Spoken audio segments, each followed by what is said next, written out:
Entonces, hermanos, vamos a continuar con la salutación en la epístola a los Filipenses. La razón por la cual lo estamos haciendo de una manera tan extraña, me refiero al hecho de que el domingo pasado no continué, era porque el domingo pasado me enfermé. Entonces no podía continuar enseñando. Por eso hicimos la pausa con Pedro y ahora otra vez vamos con Pablo, el apóstol a los gentiles. Sin embargo, siempre estemos orando por el pastor Leo, por su salud, para que el Señor le fortalezca y le conceda el seguir haciendo su labor, su ministerio, como lo ha hecho hasta ahora.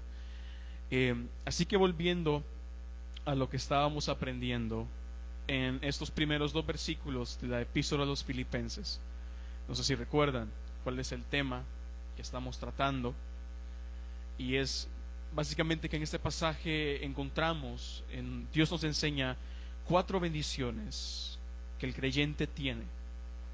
Obviamente entendamos que creyente no es aquella persona que solamente dice creer de una manera cognitiva, sino que creer, como sabemos a la luz de la palabra, implica tantas cosas.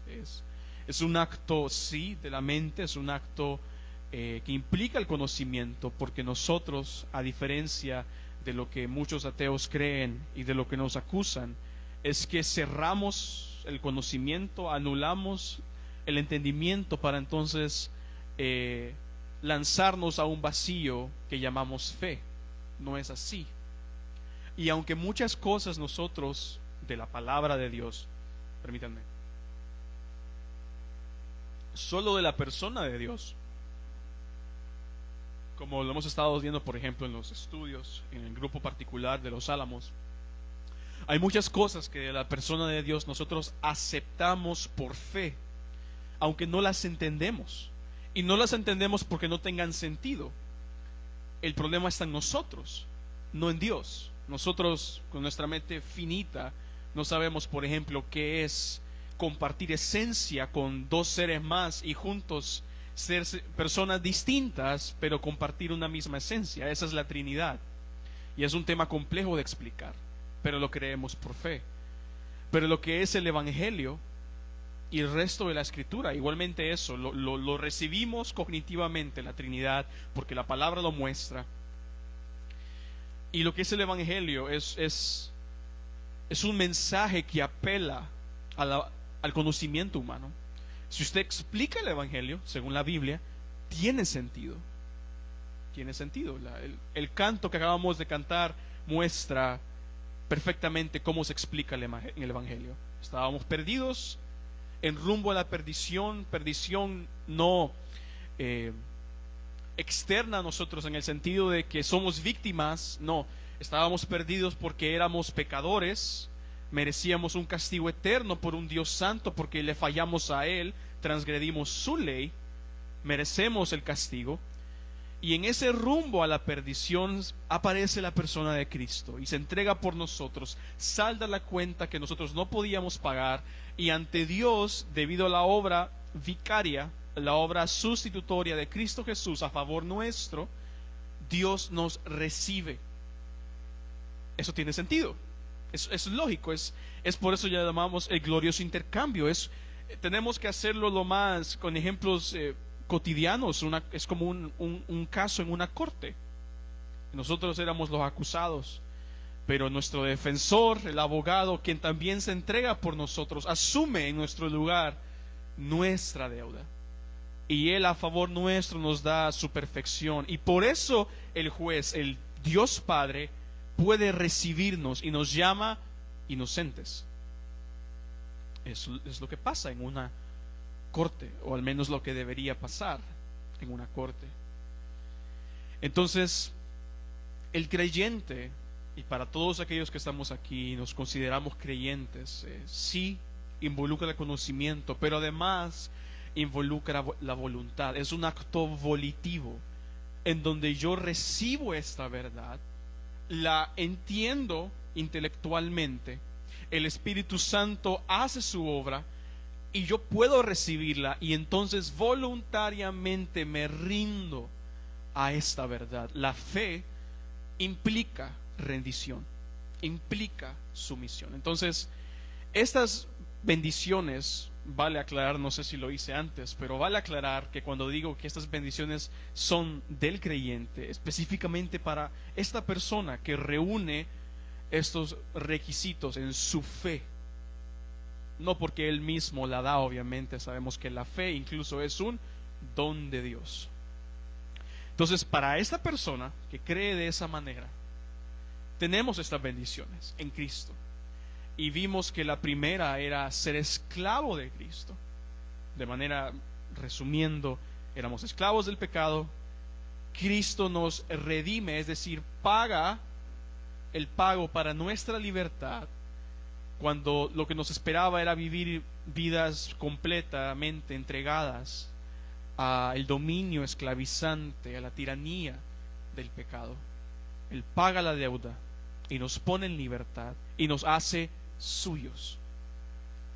Así que somos esclavos por amor, y esa es una bendición. Vemos el ejemplo de Pablo. Recuerdan, Pablo estaba en este momento privado de su libertad, quizá no en una mazmorra romana como lo había experimentado y habría de experimentarlo más adelante. Quizás estaba en arresto domiciliario, pero arresto es arresto. Puede ser arresto hoy en día incluso en un hotel, y arresto es arresto. Es privación de mi libertad. Y Pablo, como sabemos, era, no porque él era un transgresor, un malhechor, un rufián. No, él era un siervo de Cristo. Por predicar a Cristo estaba donde estaba. Sin embargo, él decía que para él era causa de gloria sus prisiones, sus cadenas, literalmente, como él lo dice en el original, que muchas veces se traduce a prisiones. En la Reina Valera literalmente está diciendo mis cadenas. Y para él era parte de su privilegio, como vemos también que él dice que no se nos ha, creo que es el que dice que no solo se nos ha otorgado el creer, sino también el padecer por Cristo. Él lo experimentó, su vida fue eso. Así que somos esclavos de Cristo. Esa es una bendición. La otra que vimos es ser santos en Cristo. Y ya lo dije, ya lo expliqué, cómo es que podemos ser llamados santos en virtud de lo que Cristo hace por nosotros. Y dijimos que somos santos por la fe, al estar unidos espiritualmente con Cristo. Sabemos que es un acto espiritual, cuesta, no podemos explicarlo físicamente, sino que nuestra unión con Cristo es espiritual, somos uno con Él. La Biblia lo dice, nuestra vida es Él, nuestra vida está escondida con Cristo. Somos unos con Él a través de la fe. Y por esa fe, posicionalmente en Cristo somos santos. Pero también por medio de Cristo somos uno con Él, pero llegamos a esa unión con Él por su obra a favor nuestro. Así que somos santos. Compartimos la misma santidad ante los ojos de Dios que el Hijo tiene. Sí, es difícil de dimensionarlo, porque vemos a nuestras vidas y decimos, no soy santo. La verdad es que no vivo en la santidad que la palabra demanda, pero ante Dios ya somos santos. ¿Por qué? Porque no nos ve a nosotros, ve al Hijo, ve a Cristo. Así que somos santos en Cristo. Esa es otra bendición. Y la que estábamos viendo la vez anterior, hace 2 domingos atrás, ser útil para la grey de Cristo. No nos deja un estado neutral en donde qué bien, ya tengo el boleto al cielo, como muchas así llamadas iglesias lo venden. Es un boleto y yo puedo hacer lo que quiero el resto de mi vida, porque en algún punto puedo usar este boleto cuando me toque usarlo. No es así. Él nos hace sus esclavos, nos santifica para poder servir e imitar sus pisadas, siendo siervos y útiles para su reino. Y eso lo mirábamos a través de la frase cuando dice con los obispos y diáconos. Y estuvimos viendo cómo estos son dones espirituales dados a la iglesia como regalos a hombres, a siervos específicos que tienen este llamado y cumplen obviamente con ciertos requisitos. y pueden vivir entonces una vida entregada al servicio. Y mirábamos la vez anterior algunos de los requisitos, porque hago la salvedad de que dije que íbamos a hablar de los dones espirituales, así que no me estoy saliendo del tema, porque dije que íbamos a hacer esto. Y es necesario hablar de los dones espirituales también. Podemos ahondar un poco más en ello, y lo vamos a hacer para entender cómo podemos ser útiles a la grey de Cristo, aun si no somos obispos o diáconos, porque no son todos los dones que el Señor ha dado a la iglesia. Y la vez pasada mirábamos que si bien contemplamos a través de pasajes como en Timoteo, como en Tito, cuáles son los requisitos del obispo, del pastor, del anciano, dijimos que esos son términos intercambiables para hablar de un cargo, el pastor. Aunque no todos estamos llamados a ser pastores, la vida de un pastor, ese estatus o esa cualidad de irreprensible, sin embargo, aplica al resto de nosotros, porque no solo tiene que ser usted pastor, y bueno, sabemos que, como dijimos, según la Biblia no existe el término pastora. No necesita usted llegar a ese punto para decir, entonces voy a ser irreprensible. Tenemos que ser santos en toda nuestra manera de vivir. Entonces, las características que reúne un pastor son las de un cristiano maduro. ¿Acaso no deseamos ser maduros todos? Espero que sí. Así que aunque no nos identificamos como aptos quizás, o el Señor no nos ha llamado a este cargo, no obstante, tenemos que ser santos como Él es santo, y llevar una vida que no permita que el adversario, que los que se oponen tengan algo que decir contra el Evangelio por nuestra desobediencia. Eso es irreprensible. Así que también aplica para nosotros. Ahora, siguiendo con el resto del pasaje, el otro cargo que encontramos aquí son los diáconos. En el versículo 1 siempre podemos ver cómo lo dice, con los obispos y diáconos. Obviamente tenemos el resto del pasaje. Leamos, lo dice Filipenses 1:1. Pablo y Timoteo, siervos de Jesucristo, primera bendición a todos los santos, segunda bendición en Cristo Jesús que están en Filipos, con los obispos y diáconos, tercera bendición que estamos tratando ahorita. Entonces, los diáconos, como lo vemos aquí, que dicho sea de paso, para retomar lo que había mencionado Pablo cuando dice con los obispos y diáconos, en realidad una manera que pudiéramos ver esta porción, esta frase es juntamente con. ¿Y cuál es la diferencia? Bueno, que lo que Pablo está diciendo es dando énfasis a la unidad. Recordemos que uno de los propósitos de Pablo al escribir esta epístola es enfatizar la importancia de la unidad dentro del cuerpo de Cristo. Por eso él usa esta frase. Él incluye a todos, no deja a nadie afuera, tanto a los miembros feligreses que quizás no tienen cargos visibles de servicio como un obispo y un diácono, pero también a esos que están delante como siervos de Cristo. Él incluye a todos. Entonces, los diáconos que vemos aquí, la palabra original, que bueno, es una transliteración, diácono, así es como se lee en el griego, diáconos también, y en el griego, cuando lo analizamos, es una palabra compuesta. Quiere decir que tiene dos partes. En su primera parte teníamos la palabra dia, que significa a través de, y konis, que significa polvo. A través del polvo, literalmente. La idea es, como lo indica un comentarista a quien doy crédito, el A.T. Robertson, dice que la palabra para esta es como aquella persona que patea el polvo cuando está cumpliendo un mandado, o incluso aquel que limpia el polvo. En resumidas cuentas, este cargo de diácono es lo que, si queremos traducirlo y no transliterarlo, diríamos los obispos y servidores. Eso es lo que un diácono es, un servidor. Y así como hicimos al momento de considerar el rol del pastor, veamos lo que la Biblia nos dice respecto a este rol y cómo se cumple de una manera bíblica, porque tiene requisitos, También hay ciertas cualidades que el servidor debe reunir para poder llevar a cabo este rol en la iglesia. Fíjense lo que dice 1 Timoteo capítulo 3 versos 8 al 13. 1 Timoteo 3, 8 al 13.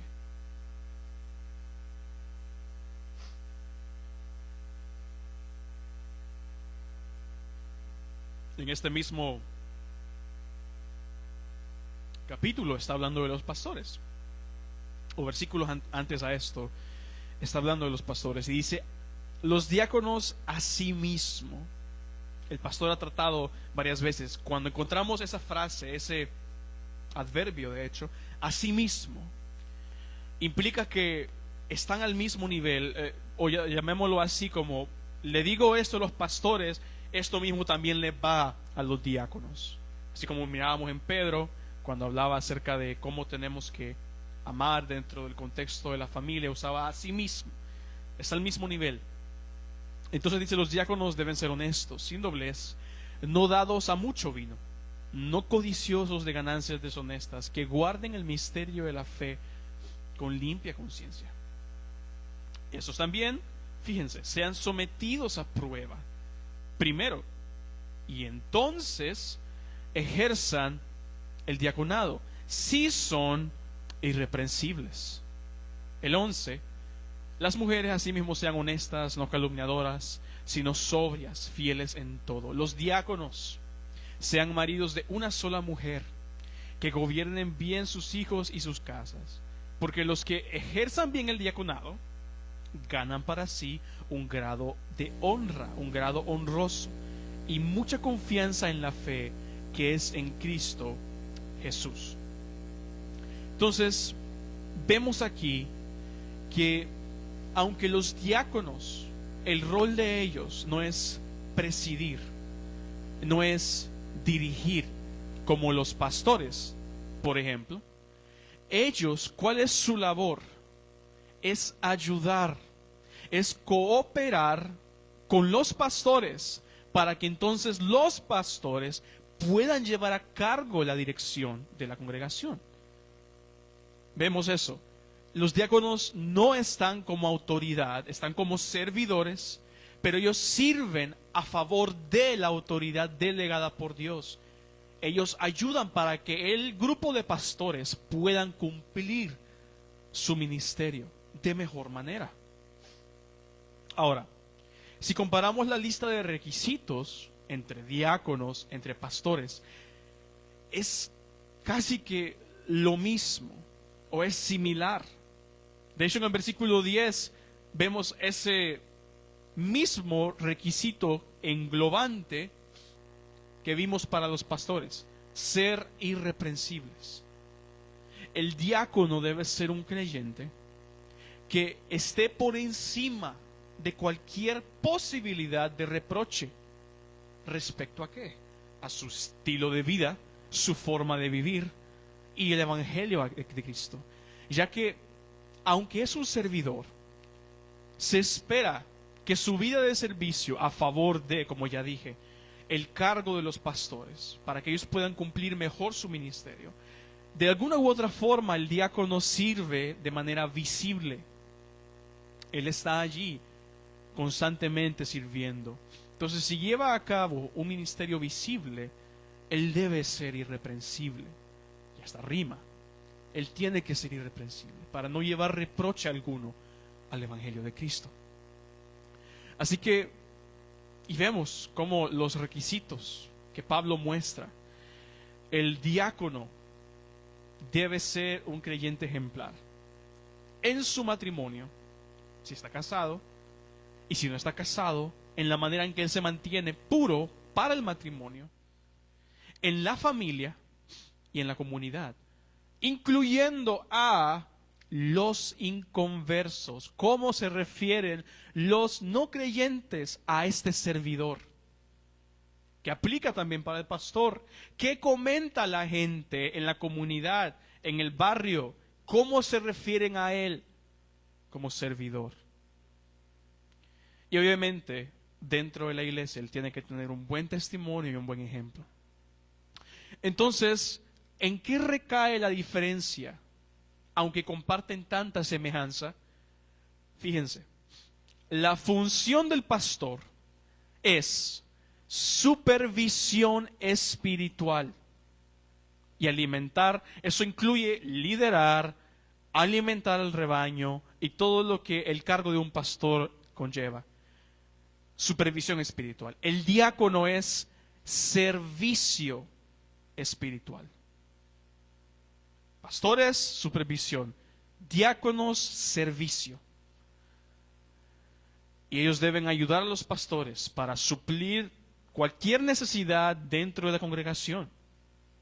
Vale decir, quizá no hemos reconocido oficialmente en ICB diáconos, pero yo sé que hay hermanos, hermanas, que están sirviendo de esa manera, que tienen un corazón de servidor y se presenta una necesidad en la congregación y están ahí dispuestos a ver cómo se soluciona. Eso es lo que un diácono debe hacer. En resumidas cuentas, algunas de las cosas que debe hacer. Ahora vemos que también el pastor, a diferencia del diácono, en alguna forma, él debe dar alimento espiritual. Como un pastor en el ejemplo real, cuida de su rebaño, busca proveer para su rebaño de la mejor comida. Los diáconos no se les exige que sean necesariamente aptos para enseñar. ¿Notaron eso? Al pastor sí se dice que debe ser apto para enseñar, pero al diácono no se le dice. Pero vemos que sí se dice que deben guardar el misterio de la fe con limpia conciencia. Eso nos lleva al hecho que aunque un diácono no se le exige bíblicamente servir en la predicación constante, ya sea desde el púlpito o en grupos de crecimiento, es decir, no es un requisito. Si el Señor lo ha puesto en el corazón del servidor, de este diácono, y tiene la aptitud para hacerlo, puede hacerlo. Adelante, que lo haga. En grupos pequeños, en discipulado, por ejemplo, el diácono puede enseñar, aunque no es obligatorio que lo haga. Sin embargo, su corazón de siervo verá la necesidad hay un grupo de hermanos que acaba de llegar a la iglesia, por ejemplo, necesitan discipulado. ¿Quién lo puede hacer? El diácono va a decir, amén, yo lo haré. Estoy dispuesto a hacerlo. ¿Ok? Entonces, ellos sí deben guardar el misterio de la fe con limpia conciencia. Es decir, no solo deben conocer la sana doctrina, es lo que esa frase quiere decir, guardar el misterio de la fe con limpia conciencia. No solo deben conocerlo, sino que deben aplicarlo debidamente a sus vidas. Eso es lo que un diácono debe ser. Y, como dije, igual con los pastores. Si bien no todos los creyentes van a llegar a ser diáconos reconocidos por la iglesia, no obstante, debería ser el deseo de todo verdadero creyente, tener el corazón para servir, que es la primera bendición que tocamos, ser un siervo, ser un esclavo. De forma que, como ya dije, en nuestra iglesia los hay quizás, hermanos, hermanas, que aunque no sean reconocidos como para este cargo, la función de un diácono, aún así ya están sirviendo de manera fiel, de manera constante, a favor de la grey. Y para cualquier ámbito de nuestra vida sabemos que debemos hacerlo como fieles siervos de Cristo. Después de todo, somos meramente administradores. ¿Recuerdan alguna de las parábolas que el Señor usó acerca del amo que se iba de viaje y él daba porciones a sus servidores diferentes? Y él regresa y recordamos qué es lo que sucede. Él premia a aquellos que utilizaron lo que les dio el amo y lo multiplicaron. Pero ¿qué hace con aquel que lo escondió y no hizo nada? ¿Lo felicita? No.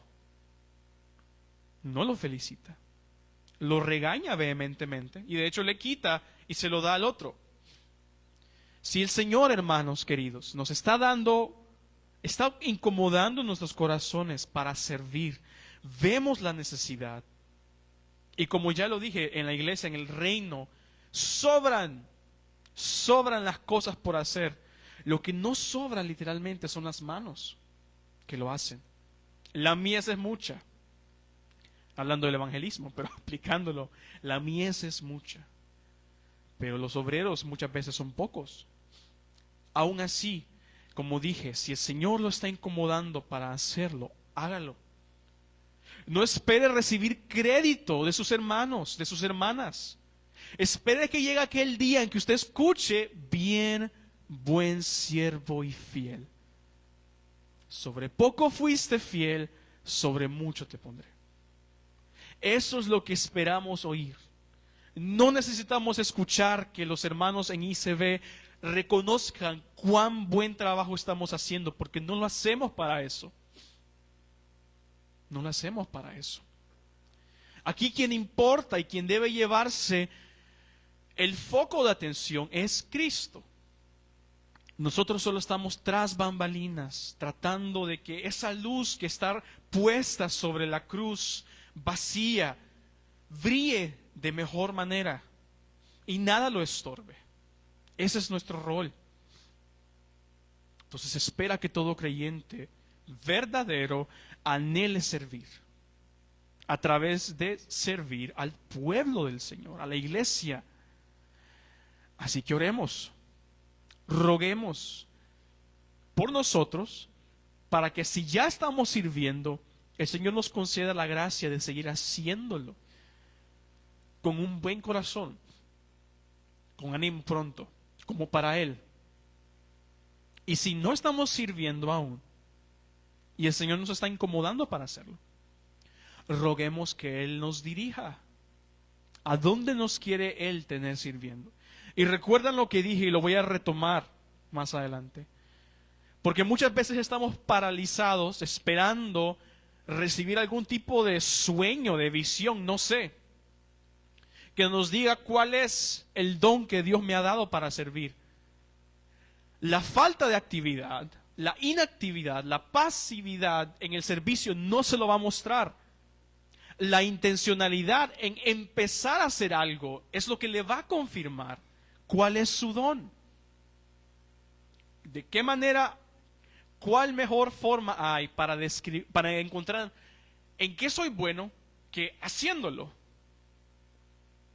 Obviamente el Señor va a poner en mí el deseo, va a confirmarlo a través de mi gozo y mi deleite en esta área de servicio, y los hermanos, el resto de la congregación va a notar: hermano, hermana, qué buen trabajo estás haciendo. Aunque no lo esperamos, pero ellos pueden decirlo y nos hacen ver: hermano, la verdad que sos apto para esto.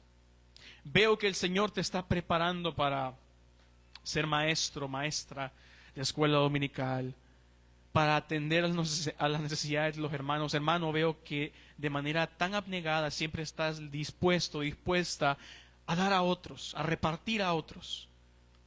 Eso es el corazón de un siervo. Y haciéndolo nos damos cuenta, pues, que siempre hay mucho por hacer. Siempre hay mucho por hacer. Entonces, estamos llamados a servir. El Señor dio dones, ha dado dones por medio del Espíritu Santo a cada miembro, todo aquel que es parte del cuerpo. Y es aquí donde, como dije, porque bueno, quizás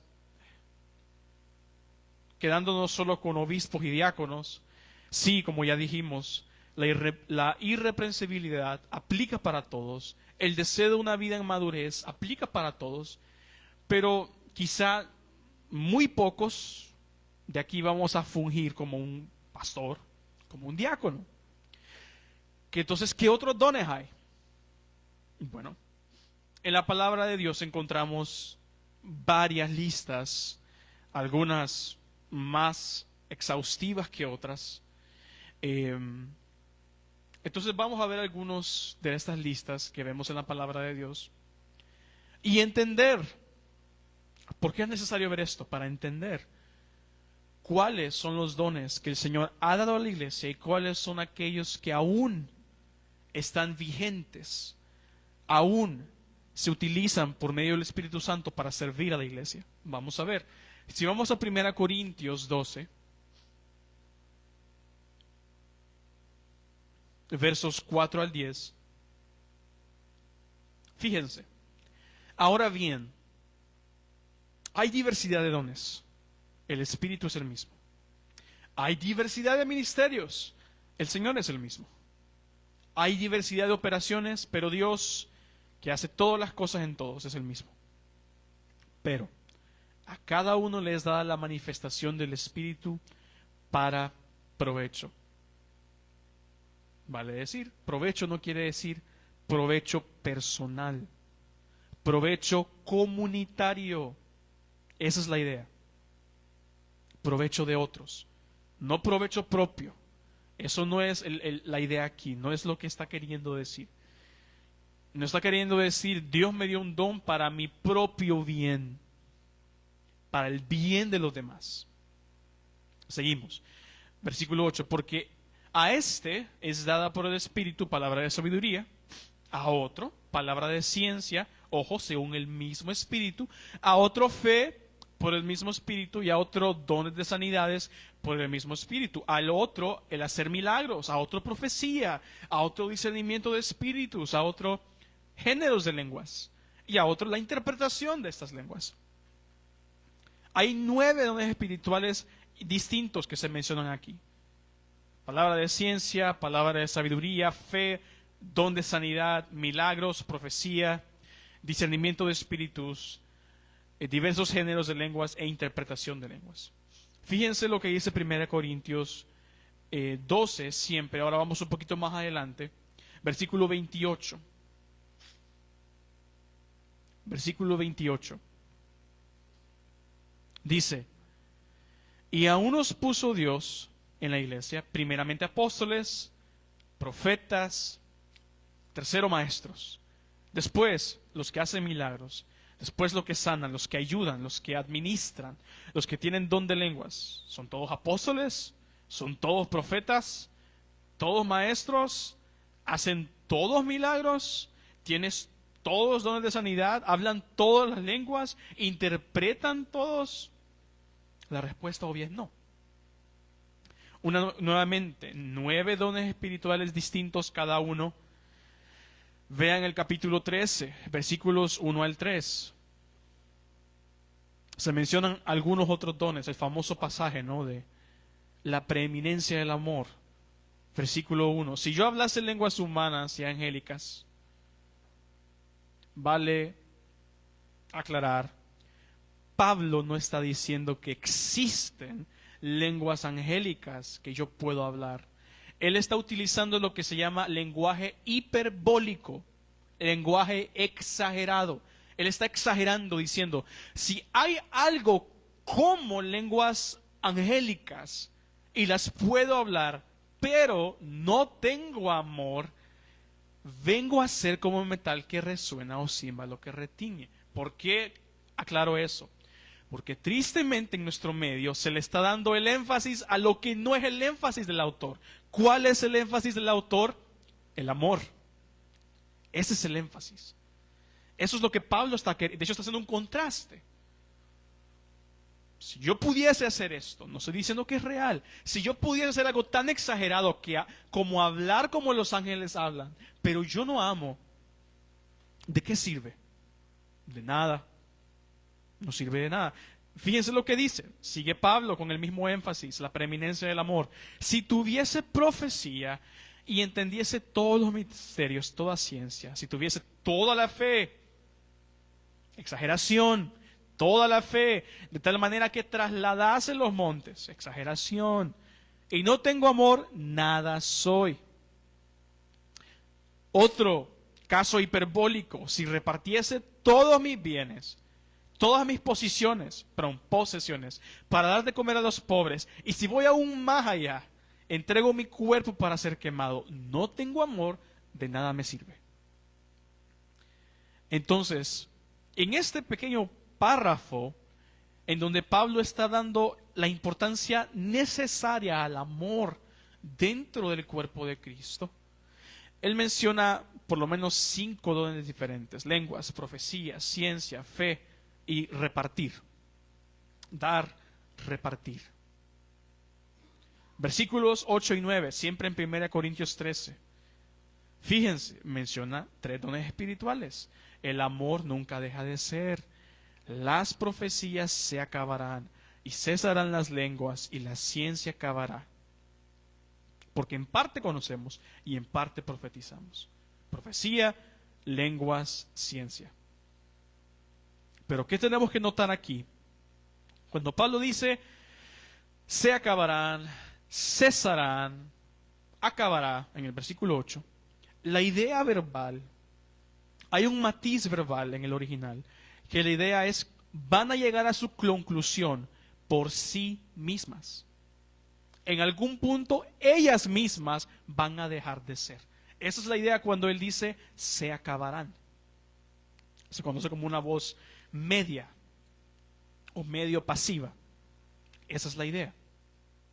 Ahora, vamos a Romanos 12. Romanos 12.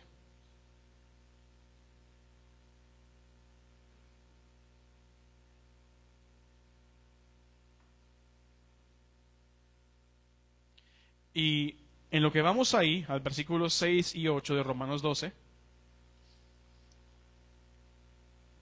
podemos ver que en 1 Corintios es donde más listas de dones se reúnen.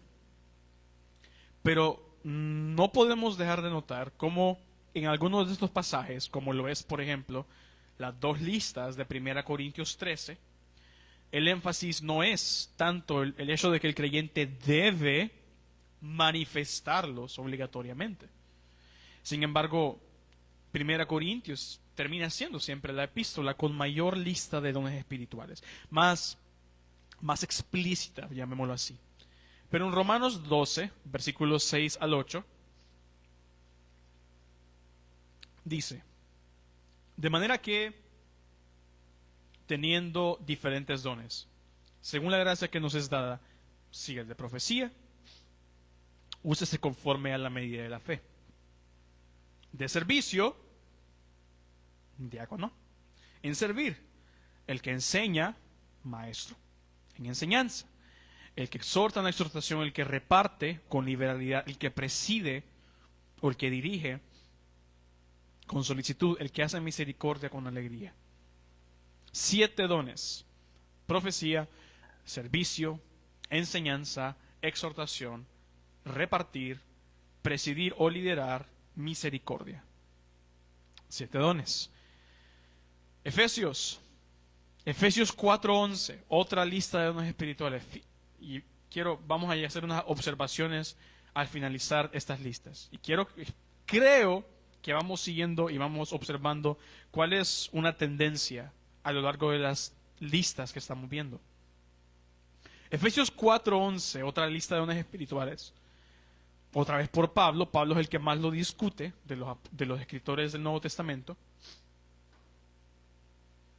Él mismo constituyó apóstoles, profetas, evangelistas, pastores, maestros. 4 dones espirituales: apostolado, profecía, evangelismo, y ser pastor, maestro. Como ya he mencionado y lo mencioné antes, muchos comentaristas ven las últimas 2 palabras, pastores y maestros, como una sola, un solo cargo. Por el hecho de que, como ya dijimos, el pastor debe ser apto para enseñar. Ahora, fíjense, siguiente y última lista de dones espirituales. 1 Pedro 4, 10 al 11.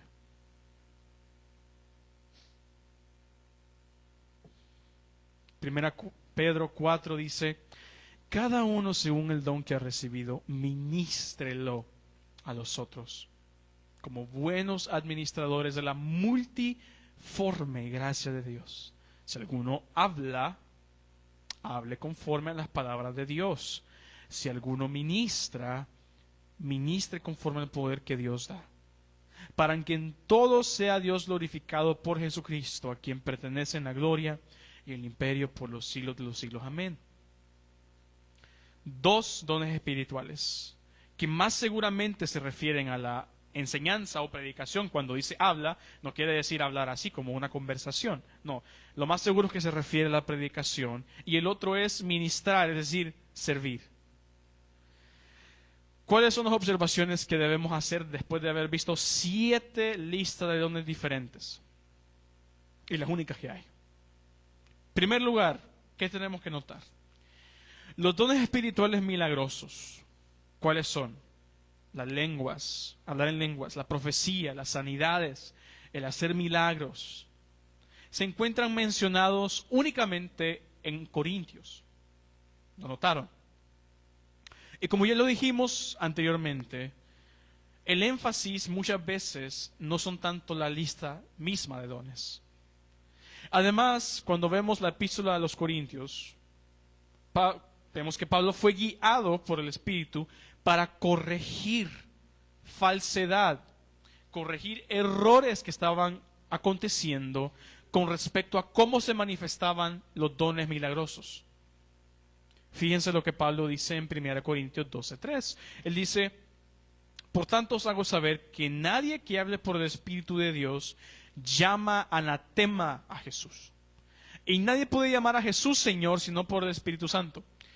¿Qué está queriendo decir Pablo con este versículo que está hablando acerca de las lenguas? Básicamente, estoy como un ejemplo.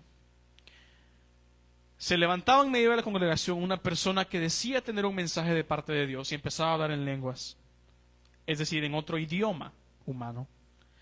Y quizá digamos que estaba hablando en francés, aunque era griego, porque esa es la manifestación de los dones espirituales de hablar en lenguas, la capacidad sobrenatural de hablar un idioma humano con total fluidez, sin antes yo conocerlo. Entonces, hagámoslo más cotidiano. Hay un sanpedrano que toda su vida ha hablado español, y eso es lo único que habla. Y en medio de la congregación empieza a hablar, alemán. Empieza a hablar alemán. Fluidamente, con total fluidez. Y quizá mientras está hablando en alemán, de la nada dice, y me disculpo, de la nada mientras está hablando dice, tengo un mensaje de parte de Dios, y empieza a hablar en alemán, ¿verdad? Y dice, en esa frase dice Jesús es anatema. Lo que vemos que Pablo menciona aquí es que muchas personas, quizás como muchos hoy en día, lo que estaban haciendo allí era falsificar el don hasta el punto de llegar a blasfemar a Dios. Ellos, quizás de manera intencional o no intencional, estaban haciendo esto. Empezaban a hablar en otro idioma y en medio de ese mensaje maldecían a Cristo. Y Pablo procede a hablar incluso de la operación de seres demoníacos en eso. Pablo incluso va a ese punto de advertirles: fíjense que no sea que una persona que dice hablar en lenguas en realidad está siendo dominada por las huestes espirituales de maldad y blasfemando contra Cristo en medio de lo que él dice que es un mensaje para bien de la iglesia. Así de serio era y así de falsificable era, y sigue siendo hoy en día. Es por eso que Pablo exhortó en Corintios 14, verso 1, sigan el amor y procuren los dones espirituales, pero sobre todo profetizar. Y muchos contextos, incluso posiblemente este verso, el 14:1 de 1 Corintios, profetizar no quiere decir la declaración de eventos que están por ocurrir, premonición, no, sino la proclamación pública de las verdades de la Escritura. En muchos pasajes lo que se traduce como profetizar en realidad quiere decir la proclamación pública de la palabra de Dios. No necesariamente que yo estoy prediciendo un acontecimiento futuro. Entonces, primera observación respecto a los dones milagrosos es esta. La segunda, las 7 listas de dones, si no lo notaron, adrede la lista la ordené de manera cronológica. ¿A qué me refiero? En base a la antigüedad de los libros. Primera Corintios, que fue con la que empezamos, se escribió alrededor del 55 después de Cristo. Romanos, el 56. Efesios, el 61. Y Primera Pedro, el 64 después de Cristo. ¿Recuerdan lo que dije acerca de los dones espirituales milagrosos en 1 Corintios 13? En cuanto a que ellos iban a dejar de ser por sí mismos. Bien, en la misma escritura, en el Nuevo Testamento, vemos cómo cuando llegamos a 1 Pedro, no se vuelve a mencionar lenguas, sanidades, milagros. ¿Solo qué? Enseñanza y servicio. ¿Notaron eso? Cómo empezamos con 9 dones diferentes hasta llegar a solo 2. ¿Qué es esto? Sino que dejaron de ser por sí mismos. Es por esto mismo que no podemos dejar de ver que la realidad es que el propósito de estos dones espirituales, históricamente hablando, cuando fueron manifiestos, ¿qué era? ¿Cuál era el propósito de estos dones? Confirmar la revelación divina que aún estaba en proceso de compilarse, es decir, el canon bíblico, las escrituras. Confirmar eso y de paso confirmar la predicación de estos mismos hombres. De hecho, en Hebreos, cuando lo estudiamos, ahorita se me vino el pasaje a la mente, no lo noté, pero en algún pasaje de Hebreos dice cómo Dios, algo así, parafraseándolo, confirmando lo que los predicadores de la palabra hacían o decían, Él hizo grandes maravillas a través de estos hombres. Déjenme lo busco. Si pueden buscarlo en Hebreos, los primeros capítulos, está por ahí. Es un pasaje claro en cuál era el propósito de los dones milagrosos. Ahí está, ya llegué. 2:4. Hebreos 2:4. Y si vamos al 1, dice, por tanto, debemos prestar mucha mayor atención a lo que hemos oído, no sea que nos desviemos. Versículo 2. Porque si la palabra hablada por medio de ángeles resultó ser inmutable, y toda transgresión y desobediencia recibió una justa retribución, esto se cree que es a la declaración del el decálogo, los 10 mandamientos. Versículo 3. ¿Cómo escaparemos nosotros si descuidamos una salvación tan grande?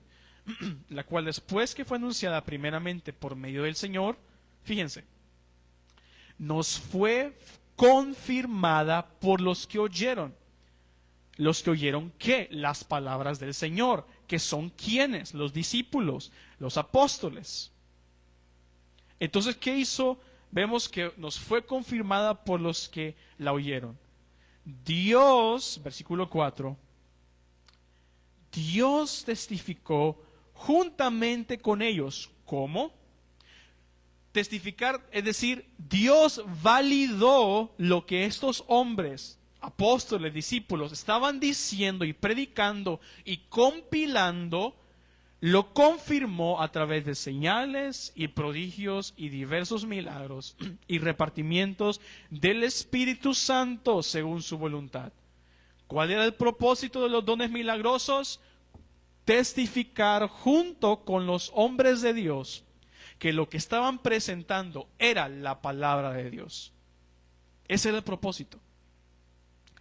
De forma que cuando se acercaba el fin de lo que se conoce como el canon bíblico, estos mismos, por sí solos, bajo la voluntad soberana de Dios, dejaron de ser.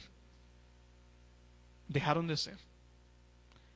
Bajo esa premisa, si punto A significa los dones espirituales existen para confirmar la predicación y la escritura de la palabra, inciso B, la escritura y el canon bíblico ya se cerró, entonces C, los dones espirituales milagrosos ya no están en operación. ¿Notan la secuencia? Es necesario casi esa secuencia. porque ya se cerró el canon bíblico. O han escuchado de alguna persona que sigue escribiendo la Biblia. Y si lo han escuchado, díganme, porque hay que considerarlo un falso profeta y posiblemente apedrearlo, según el Antiguo Testamento. El canon bíblico ya se cerró. Y si Dios usó señales y prodigios y diversos milagros y repartimientos del Espíritu para testificar lo que estos hombres estaban hablando, y estos hombres ya dejaron de testificar porque están muertos, aunque viven para siempre en gloria, entonces ya no hay dones espirituales milagrosos. ¿Cuáles son los que permanecen? Teológicamente hablando, el evangelismo, la exhortación, la fe, el dar o repartir, servir, liderar, administrar, misericordia, predicación, el pastorado y o maestro, discernimiento espiritual y enseñanza. Teológicamente hablando, estos se conocen como los dones permanentes. Y de hecho, si ustedes leen algunas de las obras, por ejemplo, del pastor MacArthur, unido a uno que se llama Mayhew, en la teología sistemática de estos dos hombres, ellos explican que, por ejemplo, el evangelista, según Efesios 4:11, lo que debe hacer el evangelista, ese don, es la capacidad de explicar, exhortar y aplicar de manera eficaz el evangelio a los no creyentes. Ahora, como el pastor muchas veces lo ha dicho, el evangelismo es responsabilidad de todos. Eso es innegable, porque es la gran comisión. Sin embargo, y aunque hay ciertos estudiosos bíblicos difieren sobre si este don existe o no, en mi opinión, esta es mi opinión, sí existe. ¿Y cómo se manifiesta? En hombres o mujeres que son eficaces, tienen una eficacia y una eficiencia para presentar el evangelio que yo no puedo por más que trato porque me enredo. Pero a estas personas Dios les ha dado una fervencia para presentarlo de manera tan clara. Podría ser esa una manifestación del don de evangelismo. Fíjense que es el don de exhortación. Se conoce como el estimular eficazmente la santidad práctica en otros creyentes, tanto en el corazón como en la acción, a través de consuelo y amonestación. Eso es el don de exhortación. ¿Cuál es el don de fe? Confiar en Dios en todos los detalles de su obrar, incluso si el resultado es incierto. Obviamente todos tenemos la fe dada por Dios. Es un don de Dios. El dar o repartir, lo que algunos hermanos, hermanitas, demuestran de manera constante, abnegada, dar al Señor los bienes terrenales de forma generosa, gozosa y sacrificial para la obra del ministerio y para favor de la grey de Dios. Eso es dar o repartir. Servir o ayudar, servicio sacrificial y sumiso a suplir las necesidades dentro de la grey. ¿Qué es liderar? ¿Qué es administrar? Gobernar con celo o liderar con celo santo a los cristianos y conducirlos a la meta de cumplir la voluntad divina. Misericordia. Detectar con alegría y empatizar con otras personas. ¿Cómo? No solo sentimentalmente, sino con acciones, supliendo sus necesidades físicas, emocionales y espirituales. Predicación, bueno, ya sabemos qué es eso. Pastor maestro, también ya sabemos qué es eso. El discernimiento espiritual, identificar formas de error doctrinal y decepción o engaño religioso. Esto representa el aspecto ministerial permanente del don. Hay creyentes dentro de la iglesia que han recibido una capacidad importante para identificar la falsedad y contrastarla verazmente con la verdad de la Escritura. Y la enseñanza, finalmente, interpretar con claridad, explicar, aplicar las Escrituras a los cristianos. Vemos toda esa lista de dones que siguen en pie, porque son para provecho de la grey. Y vemos cómo el Señor nos otorga a cada uno, si estamos en Cristo y tenemos el Espíritu, ese dote de gracia. Ahora, posiblemente usted tenga uno, o como muchos lo he escuchado de algunos maestros, a veces son una combinación, una mezcla de varios en uno solo. Porque al final la repartición dada por Dios de manera soberana a través del Espíritu es única en cada creyente. La manera en que usted sirve a través del don que Dios le dio no necesariamente va a ser igual a la que el resto de sus hermanos y hermanas en la fe. Pero de que Dios a través de Cristo ha conferido dones a la iglesia, sí es cierto. Y siguen, como ya mencioné, estos siguen vigentes en la iglesia y son necesarios, son sumamente necesarios. Y finalmente, quien determina quién recibe qué don no es uno mismo, es Dios. Y como ya lo mencioné, quizá la pregunta que surge en nuestras cabezas, habiendo escuchado todos estos dones, 1, 2, 3, 4, 5, ¿cuántos fueron? 6, 7, 8, 9, 10, 11 dones diferentes, intercambiables, mezclables. La pregunta es, bueno, ¿y cuál es mi don espiritual? A lo cual se puede responder con las siguientes declaraciones, que tomó prestadas del pastor MacArthur y Mayhew. Dice, fíjense, un claro indicador de un posible don o mezcla de dones es que el creyente sea capaz de maximizar un ministerio particular con aparente mínimo esfuerzo. Es decir, que es obvio que este hermano o esta hermana es buenísimo en lo que está haciendo, porque lo está haciendo de una manera tan eficaz, goza en hacerlo y es eficiente para el provecho de la iglesia. Otra consideración: los dones espirituales han de usarse más eficazmente en el contexto de la iglesia local, donde tarde o temprano los demás creyentes servirán para reconocer los dones espirituales que cada uno de nosotros tiene. Última consideración: las inclinaciones personales, o sea, mis deseos, aquello que me gusta hacer, y las observaciones que otros creyentes pueden dar, van a conducirnos a un ministerio fructífero a través del uso de los dones espirituales. Así que, ¿no estamos seguros de cuál es nuestro don espiritual? De que si usted está en Cristo, tiene un don para servir a la iglesia, para la gloria de Dios. No lo dude, no lo dude. Y no tenemos que esperar recibir una revelación y estar pasivos. Involucrémonos, sirvamos al Señor, sirvamos en la iglesia. Cuando el Señor nos permite llevar a cabo un ministerio y nosotros mismos, junto a los demás creyentes, notamos que somos eficaces y que tenemos esa inclinación y deseo personal hacia esa área de servicio, obviamente eso nos muestra un don que Dios nos está dando. Y eso solo ocurre en el contexto de servir activamente en la iglesia local en la que Dios nos ha colocado. No hay otra manera. Pidamos que sea el Señor en nosotros, poniendo tanto el querer, porque la verdad está, hermano, hermana, aunque cueste creerlo, la verdad está. Usted tiene un don dado por Dios para administrarlo. Y con esa frase quiero llegar al último punto de este día.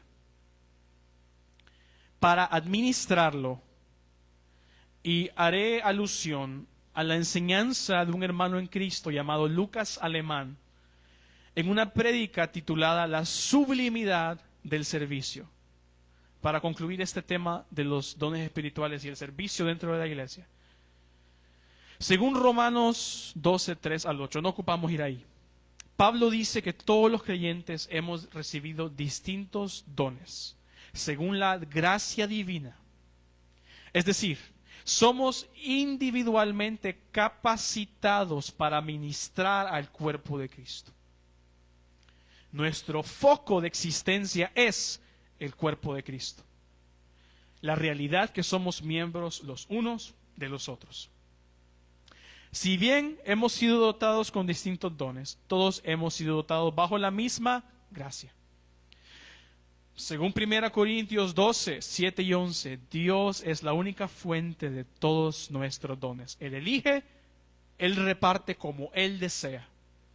Los dones muestran la voluntad soberana del Espíritu, que determina de qué forma seremos equipados individualmente para servicio de la Iglesia de Cristo. Además, esto muestra la unidad del Espíritu.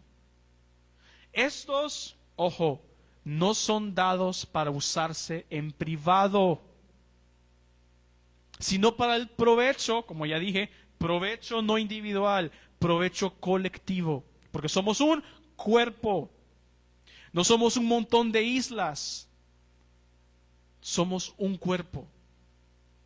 1 Corintios 14, 12, tanto el diseño como el deseo divino es que la diversidad de nuestros dones espirituales promueva el crecimiento.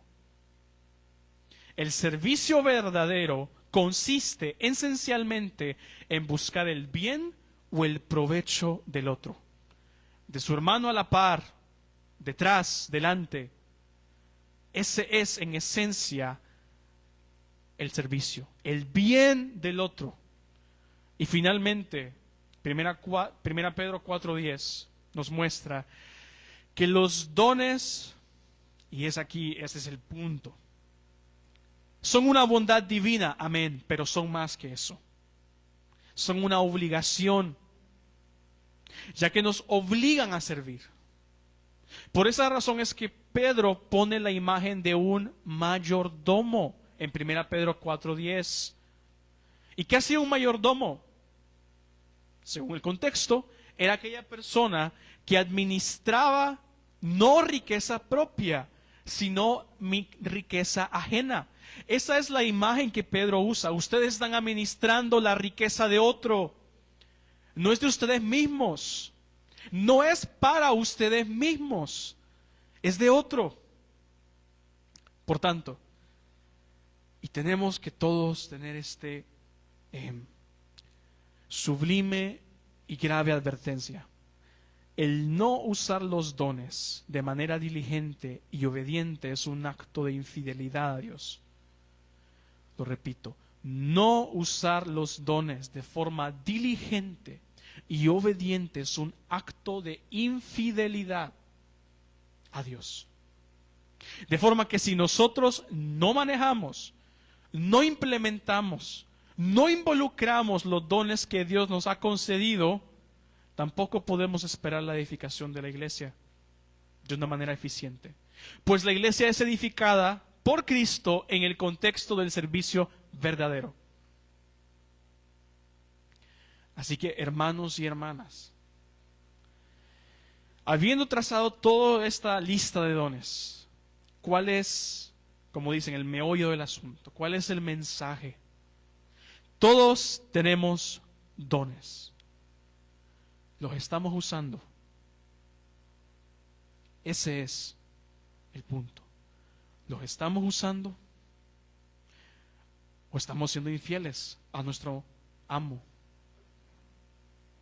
¿Estamos esperando hasta que el amo regrese de su viaje lejano y nos encuentre no habiendo hecho nada a favor del reino? ¿O queremos ser de esos fieles siervos que utilizamos lo que Dios nos dio para gloria de Él en el contexto del servicio en la iglesia? ¿Qué queremos escuchar en aquel gran día? ¿Qué queremos ver cuando nuestras obras sean pasadas por el fuego? ¿Que éstas se desmoronen o que permanezcan, alabando el fundamento que es la verdad de Cristo? ¿Esperamos pasar reproche? Ojo, no es pérdida de salvación como ya vimos. ¿Esperamos pasar reproche o recibir coronas para poder dárselas al Cordero? ¿Cuál es nuestro anhelo? Debiera ser, aunque sea recibir una pequeña diadema con tal de poder arrojarla a los pies del Cordero en aquel gran día. Y eso se logra con la fidelidad al Señor aquí, en este tramo llamado la vida en la tierra. Solamente se logra así. ¿Y quién es más exaltado al final del día? Él. Y si Él es más exaltado, nosotros somos más satisfechos y tenemos más gozo. Que el Señor nos ayude, hermanos, que el Señor nos use para su gloria. Oremos.